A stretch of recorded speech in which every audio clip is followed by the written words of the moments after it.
पिछले साल फरवरी में मुझे एक दोस्त की दावत पर सरगोधा जाने का इत्तेफाक हुआ। दावत भी खासुल खास माल्टों की थी। जो लोग सरगोधा गए हैं वो जानते हैं कि फरवरी के महीने में सरगोधा जन्नत का नमूना होता है। हद्दे निगाह तक फैले माल्टों के बागात, सड़कों के किनारे मीलों साथ चलते गन्ने के खेत और खाल खाल इमरूदों के बागात बहुत ही दिलकश मनाजिर थे। हम दोस्त खेतों के दरमियां पगडंडियों पर चलते जा रहे थे और मौजूए गुफ्तगू अल्लाह की नेमतें था। वो अल्लाह जो इंसान से 70 माओं से ज्यादा प्यार करता है, अनगिनत नेमतें दे रखी हैं। हाथ पांव से लेकर दिलो दिमाग के छोटे छोटे खलियों तक, चूंटी से हाथी तक हर चीज इंसान की खिदमत पर मामूर कर दी, लेकिन इंसान तो अपने रब का नाशुक्रा है। मौजूए गुफ्तगू अल्लाह की उन नेमतों की तरफ मुड़ गया जो अल्लाह ने तमाम इंसानों को दी हैं। कोई गरीब हो या अमीर, मांगने वाला हो या देने वाला,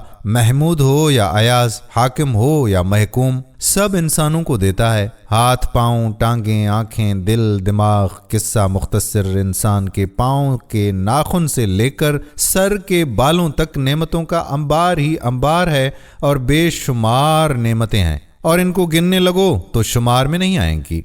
दफअतन मेरे मेज़बान दोस्त को कुछ याद आया और उसने कहा कि आएं, इधर करीब ही गांव में आपको एक दोस्त से मिलवाता हूं। हमने तजस्सुस से पूछा कि किसी एक खास दोस्त से मिलवाने की वजह। बोले कि ये हैरत वहां ही दूर हो तो अच्छा है। थोड़ी ही देर में हम उसके दोस्त के घर थे। अच्छा खासा अमीर कबीर नौजवान था, काफी बड़ी हवेली थी, नौकर चाकर भी थे। गपशप शुरू हुई तो हमारे मेजबान दोस्त ने हैरत अंगेज इंकशाफ किया कि इन साहब को पसीना नहीं आता, खा जितनी मर्जी गर्मी हो। हमारे लिए ये बात बड़ी हैरान कुन थी। बड़े जुस्से वाले को तो पसीना ज्यादा आता है, इनको पसीना ना आने की वजह पता चला कि पैदाइशी मसाम बंद हैं। हमने अजराए मजाक कहा कि भाई तुम तो बड़ी मौज में हो, गर्मियों में ना पसीना आए, ना कपड़े मेले हों, ना जिस्म से बदबू आए। उस नौजवान का गुस्से से रंग सुर्ख हो गया। महसूस किया जा सकता है कि उसने हमारी बात पर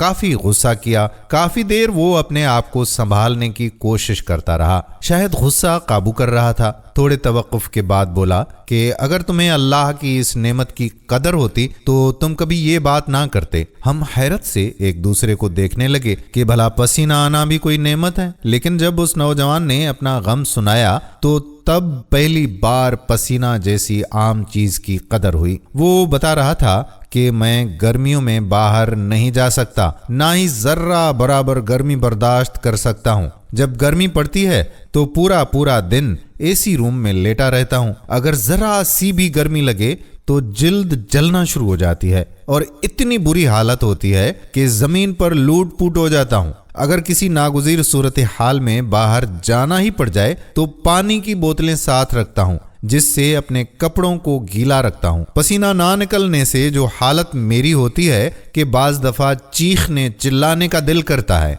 हमने उससे मुआज़रत चाही और अल्लाह से तौबा व इस्तग़फ़ार की और उस अजीम अर्श वाले का लाख लाख शुक्र अदा किया जिसने जिस्म को ठंडा करने के लिए इंटरनल कूलिंग सिस्टम बनाया हुआ है। लेकिन कभी अल्लाह की इस अजीम नेमत का एहसास नहीं हुआ। सिर्फ यही नहीं, अल्लाह की और कितनी ही नेमतें हैं जिनको हम किसी खाते में ही नहीं समझते। उनके लिए कभी अल्लाह का शुक्र अदा नहीं करते। अचरा लाहौर हम रहते थे, करीब ही सराफा मार्केट थी। एक बार वहां एक ज्वेलर से मुलाकात हुई जिसके मुंह में लुआब दहन पैदा नहीं होता और उसकी हालत देखकर बहुत तरस आया। हालांकि वो एक कामयाब बिजनेसमैन था, करोड़ों का कारोबार करता था, लेकिन दुनिया का कोई डॉक्टर करोड़ों रुपए लेकर भी उसके मुंह में लुआब दहन पैदा ना कर सका। और वो अपनी जुबान को खुश्क होने से बचाने के लिए मक्खन की एक डिबिया साथ रखा करता था। वक्फे वक्फे से जुबान को मक्खन से तर करता है।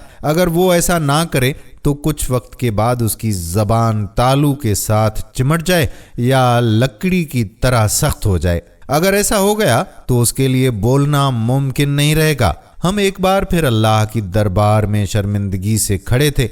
कभी अल्लाह की उस छोटी सी नेमत का शुक्र भी अदा नहीं किया। अगर ये नेमत छिन जाए तो करोड़ों रुपए लगाने के बाद भी हासिल नहीं हो सकती।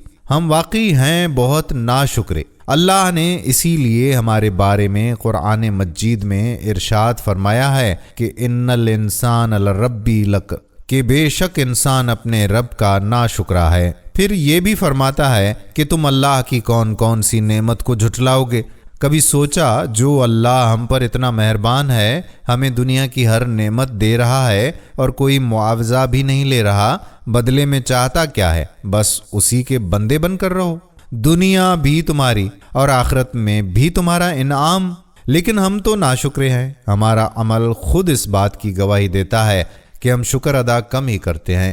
ہمارے ایک عزیز ہیں، ان پر اللہ کا بہت کرم ہے، مال و اسباب، کوٹھیاں، گاڑیاں، سب کچھ ہیں، پورا خاندان برطانوی شہریت بھی رکھتا ہے، لیکن ان صاحب پر اللہ کی ایک چھوٹی سی آزمائش ہے کہ ان کی آنکھوں میں آنسو نہیں بنتے۔ یہ نہیں کہ وہ رو نہیں سکتے، بلکہ اگر وہ ہر وقت اپنے ساتھ آئی ڈراپس نہ رکھیں اور وقفے وقفے سے قطرے آنکھ میں نہ ڈالیں تو آنکھیں پتھرا جائیں، آنکھیں جھپکنا چھوڑ جائیں، خشک ہو کر بے نور ہو جائیں، رات مسلسل 2 گھنٹے سے زیادہ نہیں سو سکتے، آنکھیں خشک ہونا شروع ہو جاتی ہیں، چبھن ہونے لگتی ہے، مرچیں سی لگتی ہیں، دوبارہ قطرے ڈالیں گے تو کچھ وقت کے لیے سکون ہوگا۔ آنکھوں میں تیرتے پانی کے یہ چھوٹے چھوٹے قطرے انسانی زندگی کے لیے کتنے قیمتی ہیں، کبھی ہم نے سوچا ہے اس بارے میں؟ بظاہر ان چھوٹی چیزوں کی ہمیں قدر نہیں، لیکن ان کی قدر تو وہی جان سکتے ہیں نا جو ان نعمتوں سے محروم ہیں۔ بعض لوگوں کی زبان سے ذائقہ محسوس کرنے کی حس ختم ہو جاتی ہے،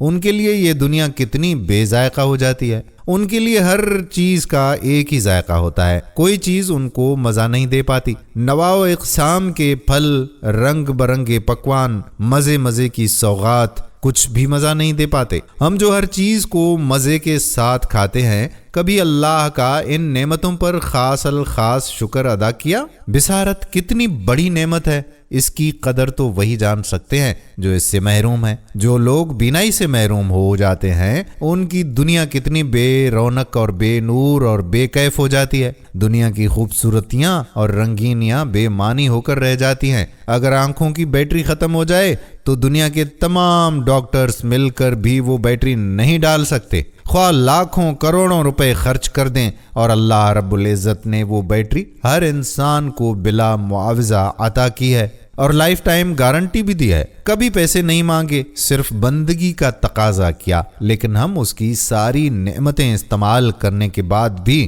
بندگی کرنا تو دور کی بات ہے، سرکشی اور بغاوت بھی اسی سے کرتے ہیں، اپنے آپ پر گھمنڈ کرنے لگتے ہیں۔ سر پر بال کتنے خوبصورت لگتے ہیں نا، لیکن ہم اس نعمت کی اس وقت تک قدر نہیں کرتے جب تک یہ ہمارے پاس ہوتے ہیں، اور جوں جوں یہ گرنا شروع ہوتے ہیں ہم ان کی قدر و قیمت جاننے لگتے ہیں۔ لوگ مصنوعی بال لگوانے کے 80 لاکھ روپے ادا کرتے ہیں، کتنی بڑی نعمت اللہ نے ہمیں مفت میں دے رکھی ہے۔ لیکن اگر اللہ کسی کو بچپن ہی سے بال نہ دے تو ہمارا کیا چارہ کار ہے؟ اگر آپ نے کسی شخص کو پاؤں سے کھانا کھاتے ہوئے دیکھا ہو تو بالیقین آپ کو ہاتھوں کی قدر محسوس ہوئی ہوگی۔ سڑک پر گھسیٹتے ہوئے جسموں کو اگر آپ نے دیکھا ہے تو یقیناً آپ کو ٹانگوں اور پاؤں کی قدر معلوم ہوگی۔ اگر کسی کان کٹے یا ناک کٹے انسان کی بدصورتی آپ کو محسوس ہوتی ہو تو ناک اور کان کی قیمت بھی معلوم ہو جاتی ہے۔ تیزاب سے جلے چہروں کو دیکھیں تو اپنی بدصورتی کا رونا ہم چھوڑ دیں، لیکن یہ سارا کچھ ہونے کے باوجود ہم اللہ کا شکر ادا نہیں کرتے کیونکہ ہم ناشکرے ہیں۔ اللہ سے دعا ہے کہ اللہ پاک ہمیں اپنے شکر گزار کرنے والے بندوں میں شامل فرمائے، آمین یا رب العالمین۔ دوستو، امید کرتے ہیں کہ یہ ویڈیو بھی آپ کو ضرور پسند آئی ہوگی اور اپنے دوست و احباب کے ساتھ اسے شیئر بھی ضرور کریں گے۔ آنے والی ویڈیو تک اپنے میزبان قادر بخش کلہوڑوں کو اجازت دیجیے۔ فی امان اللہ۔